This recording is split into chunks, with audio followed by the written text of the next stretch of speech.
5वां क्वेश्चन देखते हैं। राजस्व निर्धारण की नई मुनरो जो थी, मुनरो की जो व्यवस्था थी वो थी रैयतवारी व्यवस्था।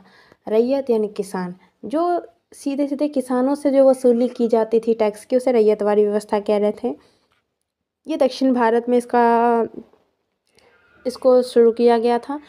दक्षिण भारत में कोई भी ज़मींदार नहीं थे जो परंपरागत ज़मींदार होते, वैसा कुछ नहीं था, इसलिए सरकार ने इस व्यवस्था को दक्षिण भारत में लागू किया और धीरे धीरे पूरे दक्षिण भारत में फैल गया। इन्होंने ये सोचा, सरकार का ये मानना था कि सीधे सीधे किसान से टैक्स वसूली करेंगे, इससे किसानों को फ़ायदा होगा, किसान का मनोबल बढ़ेगा और उत्पादन में बढ़ोतरी होगी। लेकिन इसका एक अलग समस्या सामने आई। समस्या ये थी कि किसानों की हालत में कोई सुधार नहीं हुआ, रैयतों की दशा दिन पर दिन गिरती जा रही थी।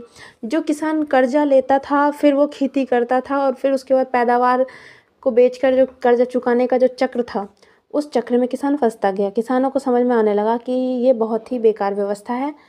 किसान कर्ज चुका नहीं पा रहे थे, रैयत जो थे वो गांव से भाग रहे थे, गांव वीरान हो रहे थे। आशावादी अंग्रेजी अधिकारी जिनका ये मानना था कि आगे जाके हालत सुधरेंगे, ऐसा कोई भी परिणाम नहीं सामने आ रहा था और गांव वीरान पड़ रहे थे। किसान इन समस्याओं से परेशान होकर गांव छोड़ के भाग रहे थे।